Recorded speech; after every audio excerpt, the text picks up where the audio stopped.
So Everwind is officially in early access. I've had this game on my wish list for a while now, and I'm excited to have finally gotten my hands on it. Since its release, I've put a decent little chunk of hours in it, and I have some thoughts. Overall, I think the bones are great. There's a solid foundation here to build on, and I could see this turning into something I sink a ton of time into. However, it's not all sunshine and rainbows. I know it's still early in the early access, but I have some thoughts on some things that have lessened the overall experience for me so far. Let's get into it. First, let's go over some of the things that I'm really liking so far. They nailed the music. The visuals are really nice. Combat feels great, and I'm looking forward to discovering the depth in the skill trees and diving deeper into the magic system. The world is one that I want to explore. Although the WoW discoveries seem a little too spaced out, I still want to venture on and find the next one. And the idea of building an airship to fly around and discover the world, all while creating this floating home base, is really cool. Now for some gripes. The ship progression starts slow.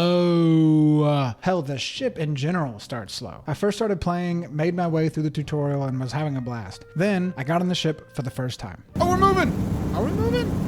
I can't tell if I'm moving or not. Am I moving? I was indeed moving, just painfully slow. This, coupled with the fact that the travel distance between islands can feel like a million miles, early travel can really feel bad. Now, I understand it gets better with upgrades, but it was a rough first impression. Next, I would love to see a little reworking to some of the early islands. Much of my time exploring these was spent running around a tiny, empty island and leaving with no goodies. The larger ones I was able to find I felt lacked variety. The early points of interest were a little too few and far between. Then add the super slow travel time between these early islands and you've got a recipe for boredom. Another thing, it's 2026. I know this game is heavily inspired by Minecraft, but we need the ability to rotate blocks and build pieces instead of the orientation of the piece being based off the direction of your character. I'm really excited about the idea of getting lost and building a giant airship as a home, but I would look forward to it even more if I had some flexibility in the way I place those pieces. My last one isn't something I see changing, and that's okay, but I still thought I would mention it. I don't love the recipe progression being tied to actually finding the recipe. I could find copper and tin, I could make bronze bars, but I'd still be unable to make any actual bronze pieces because I haven't rolled the dice right to find the recipes for them. I would love the ability to discover recipes on my own if I have the resources, kind of like Minecraft, or unlocking the recipes as the resources are discovered, kind of like Valheim. I say all of this with the understanding that it is still very early in the early access. The devs have already released hotfixes based off of player feedback, which I love, and I'm really excited to see what this game can become. Regardless of whether or not these things I mentioned ever change, I'm going to continue to play. I just thought it wouldn't hurt to throw my voice into the mix. Are you playing Everwind? What are your thoughts so far? Let me know in the comments.